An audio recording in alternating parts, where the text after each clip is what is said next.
Hi, Joumana. I'm so grateful to talk to you today. You and I met just a few months ago after I met your husband, who's an architecture professor at a University of Tennessee faculty social event. And now you're joining the Department of Public Health to also teach global health in the spring. Your career spans more than 30 years of biostatistics, health systems research, and public health leadership across Lebanon and the Middle East. You serve as an associate professor of biostat, director of the Center for Collaborative Research Initiatives in Public Health, and a longstanding consultant for the WHO, UNICEF, UNHCR, UNFPA, CDAT, and numerous universities.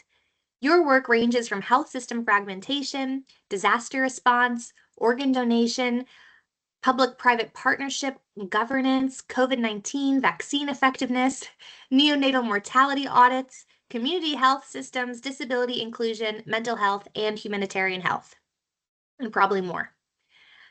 Your doctoral research explored how public-private partnership models shape performance in fragmented health systems, using organ donation and transplantation in Lebanon as a case study.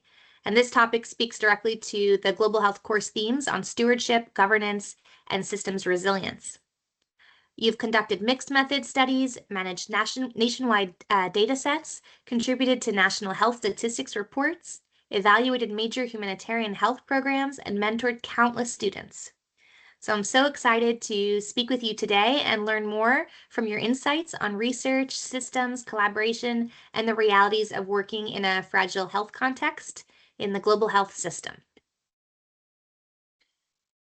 Thank you, Larissa. Thank you for having me and for letting me participate in this activity. I'm really looking forward to this discussion. Okay, thank you. So my first question for you today, your work spans epidemiology, biostatistics, systems research, and humanitarian program evaluation. What first drew you to studying fragmented and fragile health systems? Okay, so this is actually a fairly easy, straightforward question. I'm Lebanese and I've lived in Lebanon for a big part of my life. And I've seen firsthand, I have real experience on the challenges of living in a fragile economy, in a region that has a lot of challenges, wars, conflicts, not so much natural disasters, but a lot of mismanagement of natural resources. So it's really a very rich field to work in. There are always issues to explore, and there's so much work to be done on a national level that it's really it really encourages you to go into this field and to look at it and to try to find solutions for these environments. Mm. Yeah, I often tell students to try to look from their own background where they can find some inspiration to make connection, because it's all interesting topics to study in global health, but finding things that led you to want to fix something or make a change or find solutions provides a lot of motivation. So thank you. Especially if it's in your backyard. Yes, yep. My next question for you is about your doctoral work. You focused on public-private partnership models in organ donation and transplantation. I think this is a really unique, important area that seems to be also in the news a lot lately. What major lessons did this work teach you about stewardship, coordination, and accountability in fragmented health systems? Okay. So this work was actually, as you say, very important in terms of governance and how well these public-private partnerships work in order or don't work in order to create sustainable systems. It points to the importance of trust in the government, trust in the private party.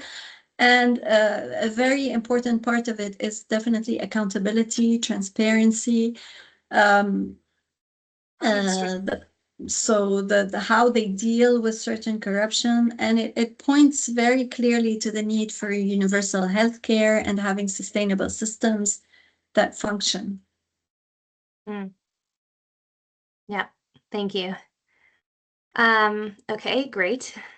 My next question for you, you've conducted extensive research with refugee and crisis-affected populations. I also did my PhD on refugee health. So what have these experiences taught you about generating reliable evidence in unstable or resource-limited settings?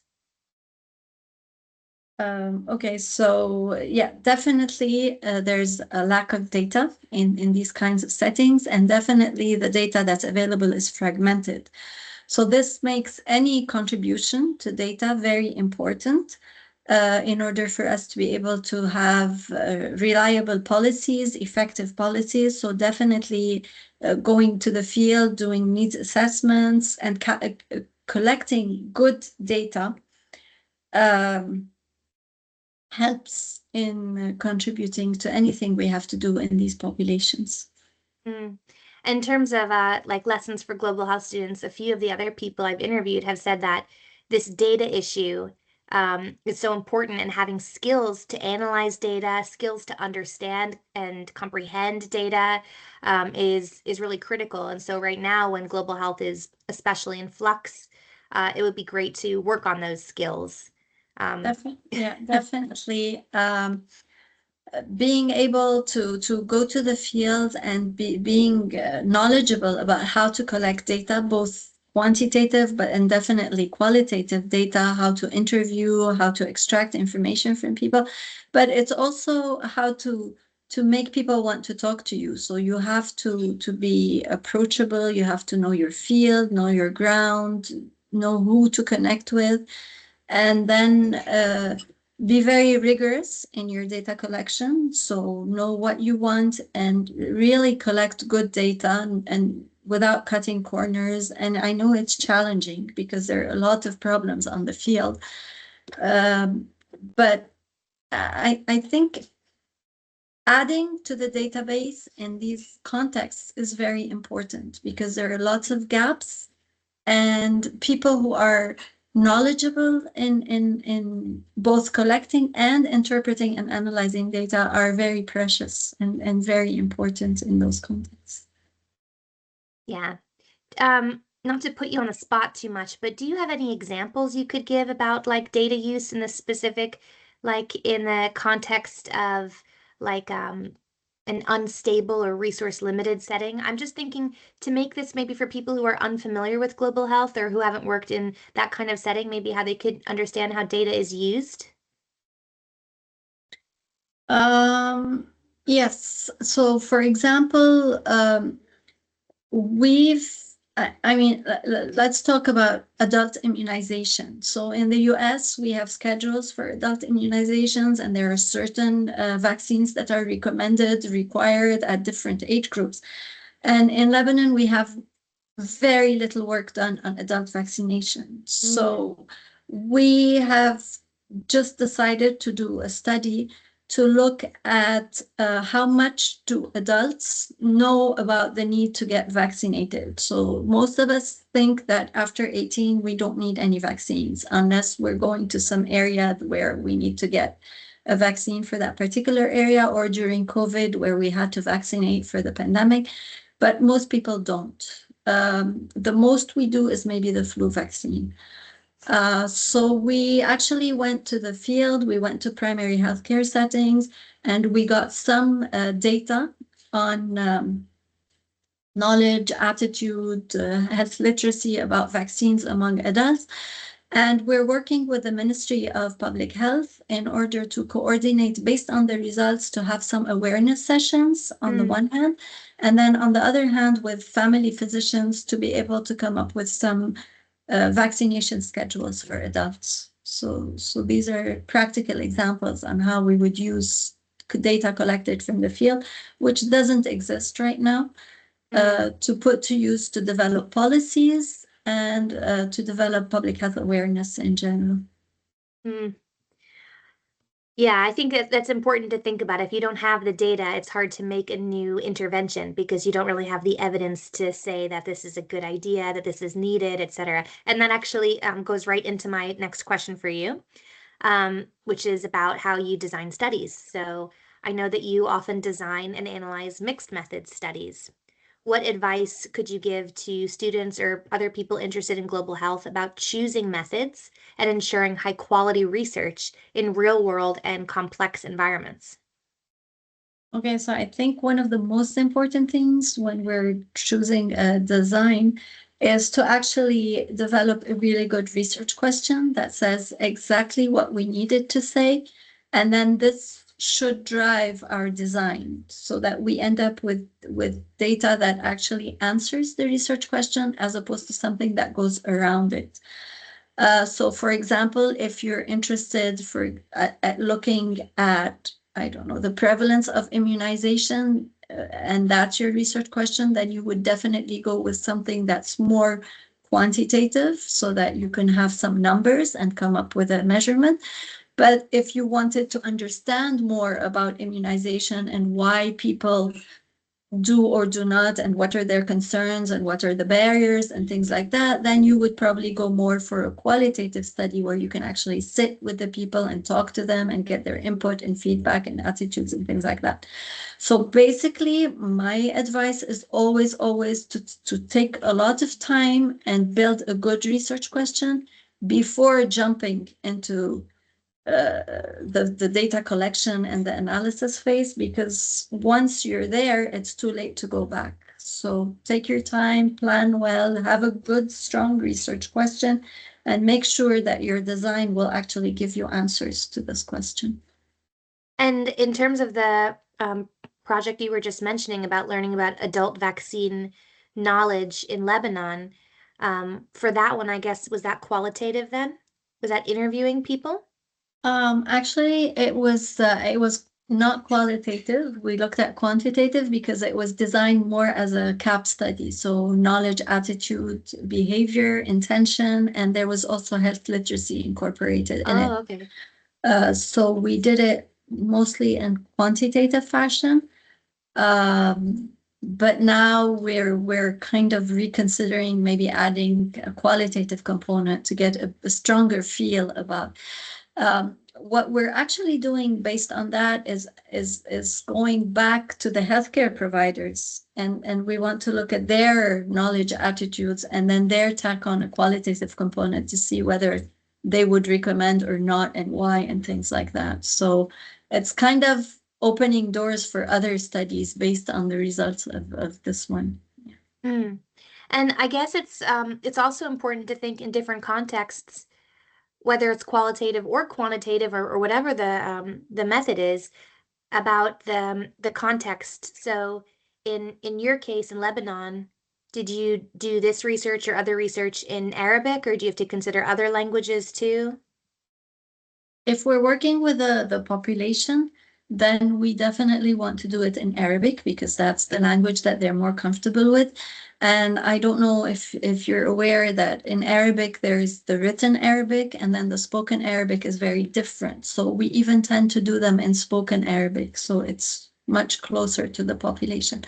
When we're working with professionals, there we can do them, we usually do them in the three languages. So we do English, French, and Arabic. And this is where we really have to be careful with translations to make sure that we're not losing meaning as we're going around.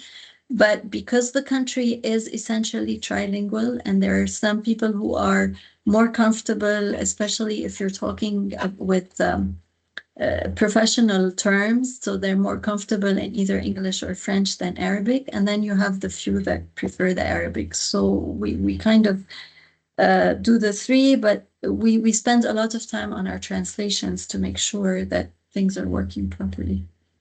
I think these are some of the interesting aspects of global health that people maybe don't think about. They think about Yeah. different health issues, diseases, outbreaks, but they don't think about maybe how you get that information, how you have to really tailor the questions you're asking to the context. I learned a lot about that in my own experience, like especially living in South Africa where they have 12 Yeah, official languages, exactly. things like that.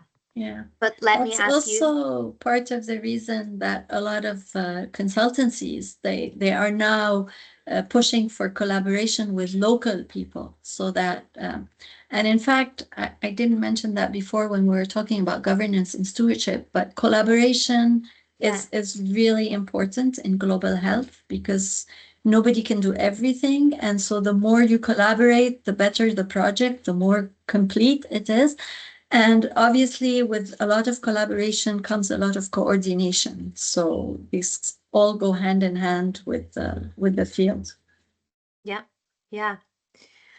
And let me take you to the next question because I can ask you questions for a long time, which is I have for you another question about Lebanon's health system. So you've contributed to multiple assessments of the health system.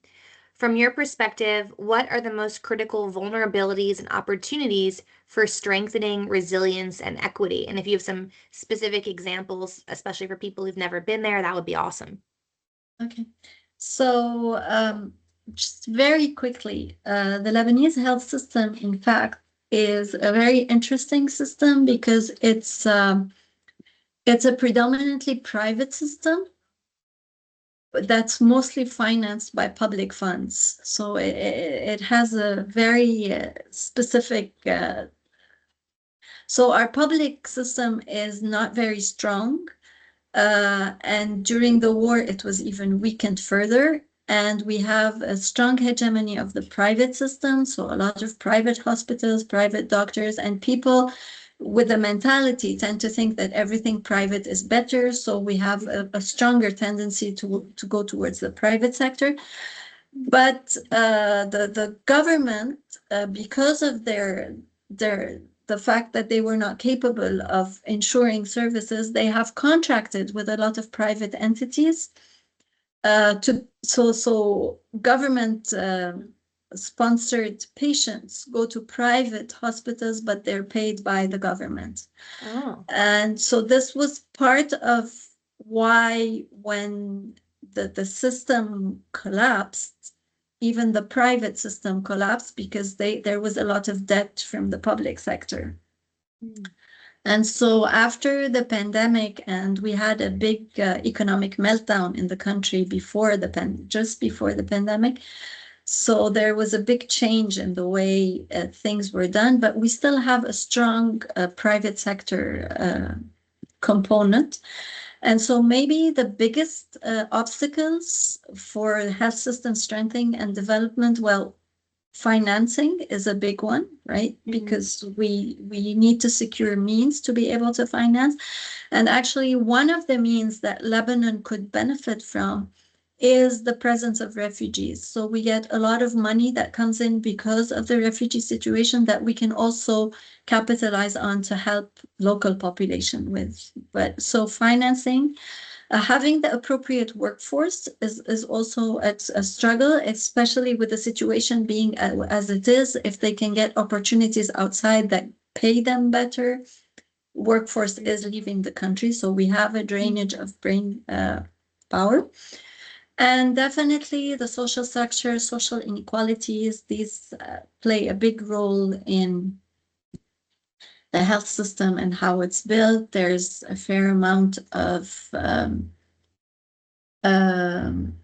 corruption. There's a fair amount of, you know, you do me this service, I do you this service. There's a lot of this going on.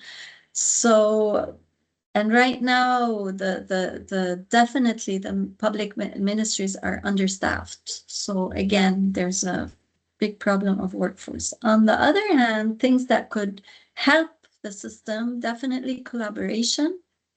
There's been a push towards digital health that might alleviate some of the issues. There's also a strong push towards universal healthcare and primary healthcare, and I think these are big answers for us.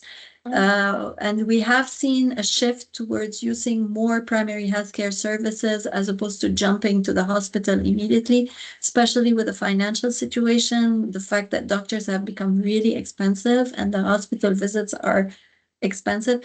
Not everyone has insurance in Lebanon. In fact, I think there's like 50% of the population is not covered by health insurance. Oh, wow. Why?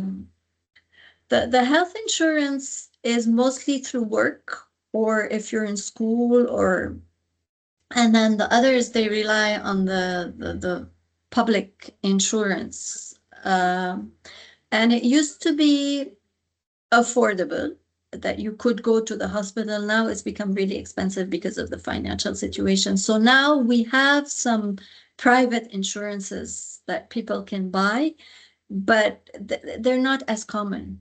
It's not very common that you would go out and buy private insurance. You get it through work and then you give it to your family. We get it through professional orders. So order of architects over of they also provide this service. Some hospitals provide it, but it's not as common to have private insurance as it is here. Well, here it's a prerequisite, but yeah.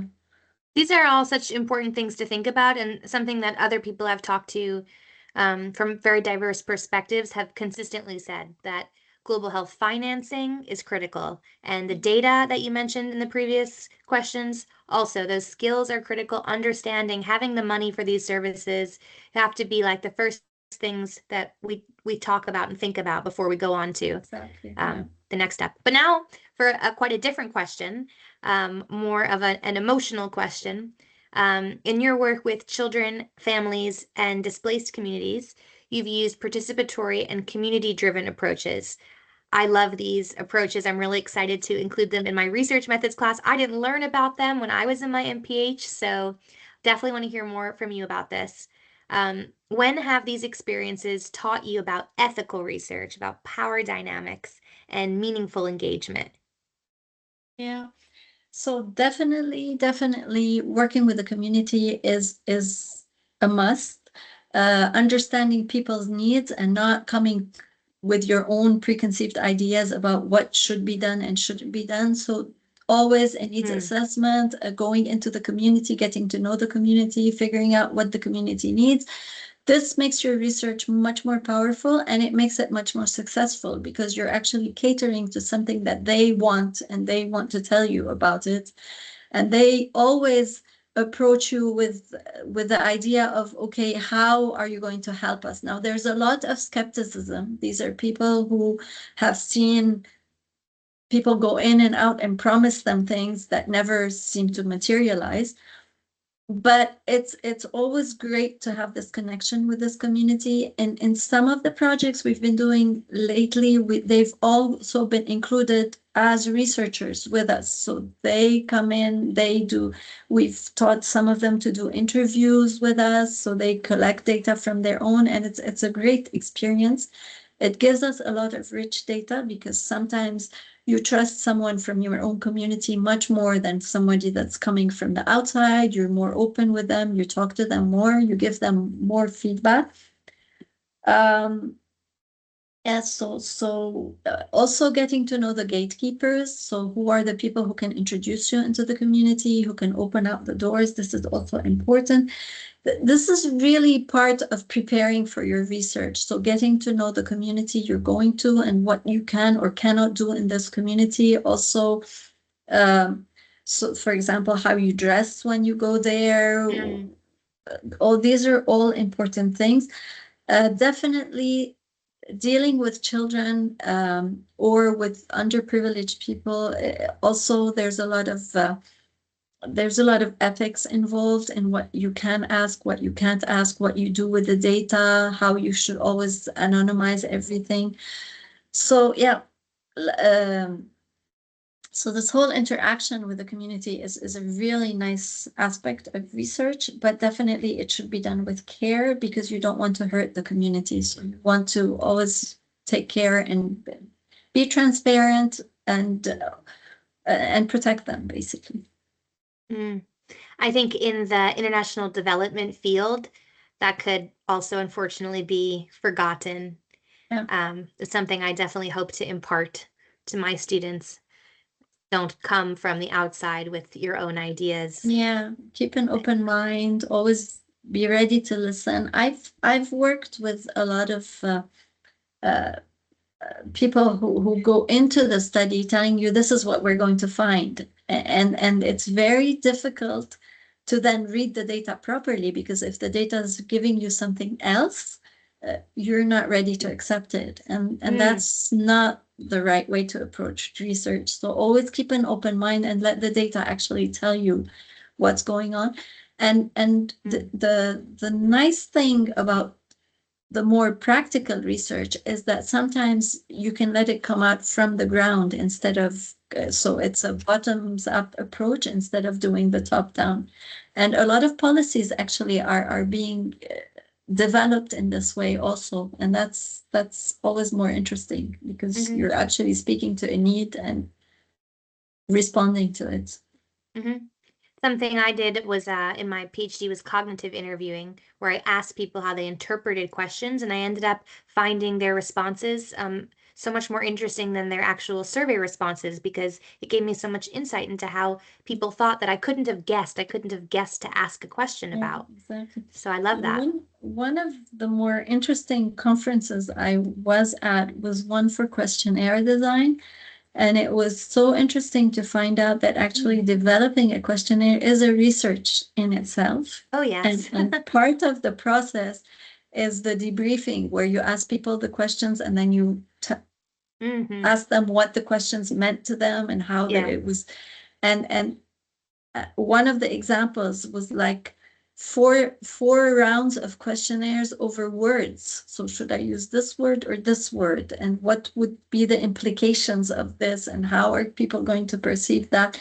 So yeah, so there's a lot of interesting components in research. And if it's done properly, you get a lot of really good data that can be used to do a lot of good.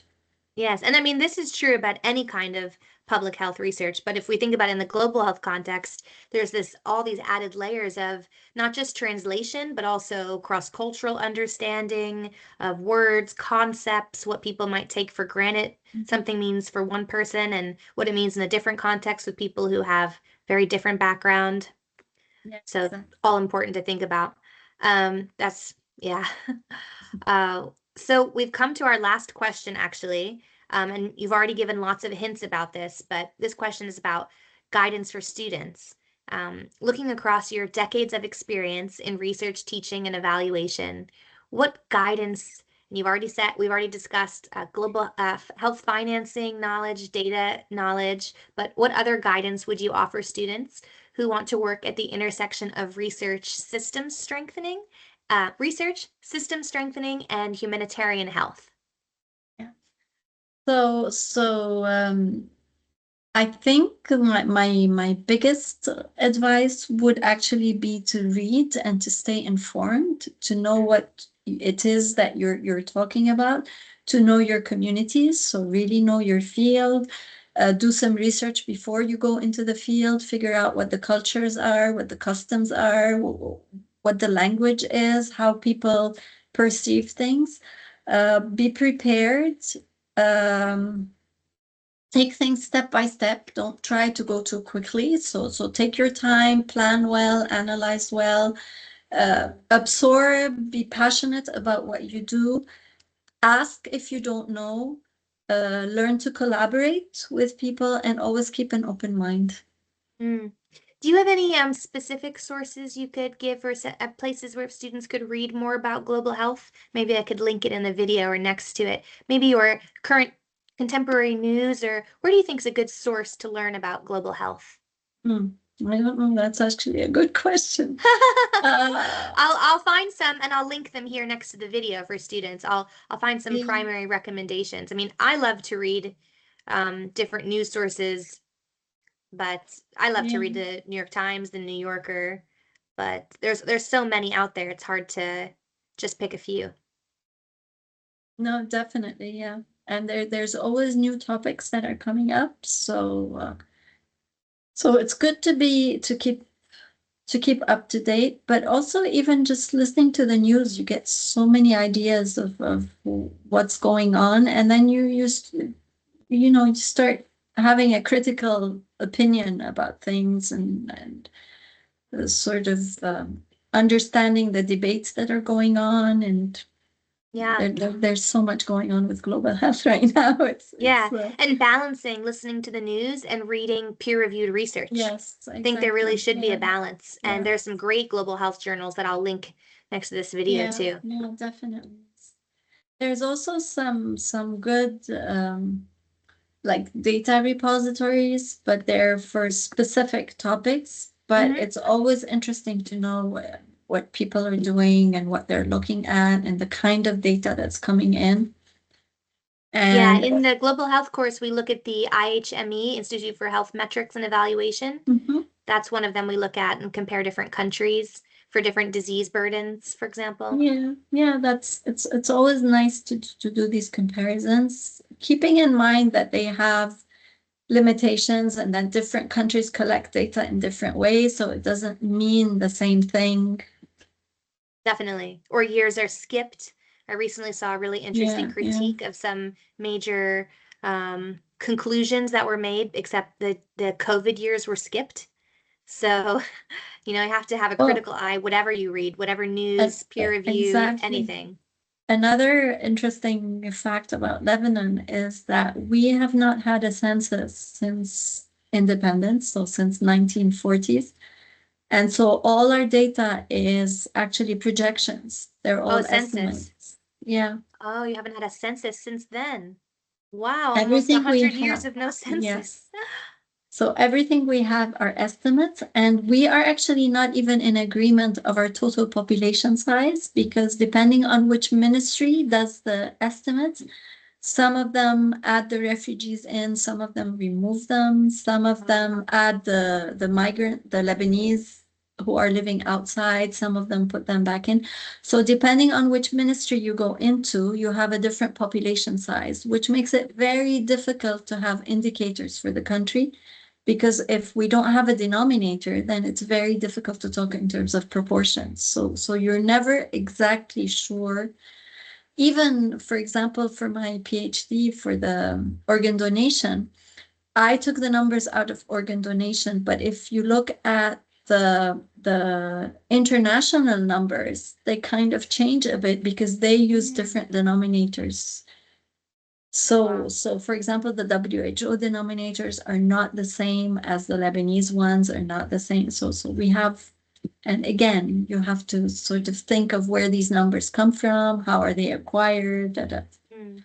So And I think numbers are it's very challenging in this context. Yeah, I think it's good for students here who might be thinking, oh, so how am I supposed to pick one? I think that's not the point. The point is that the fact that there are different estimates from different sources means that you, as an informed, making an effort to be an informed person should report that. If you're Yeah, writing a paper, if you're exactly. involved in research, you don't just pick one, but you say, there are these differentials. These are maybe the best estimates for this issue, but they might have these faults, and Mhm. you explain them, Yeah, and that yeah. shows that you did your due diligence. You tried to make an effort. But the fact is that in global health work or global health research, there's going to be a lot of complications. It's not going to be simple as we might think when we're in class, especially of whether it's conflict or climate or all kinds of things that add complication, Yeah, exactly. political changes and all kinds of things. So I think just being aware that it's probably more complicated than it seems and trying to be honest about that, make effort to learn about that is a great way to end this interview and a great thing for students to take away. Yeah, great. Wow. Well, thank you so much, Joumana, for sharing. And I think the students will be lucky to also have you as a professor in the spring. Thank you so much. I'm so glad to be part of this activity, and I'm looking forward to contributing to the course in the spring. Awesome. Thank you. Okay, bye.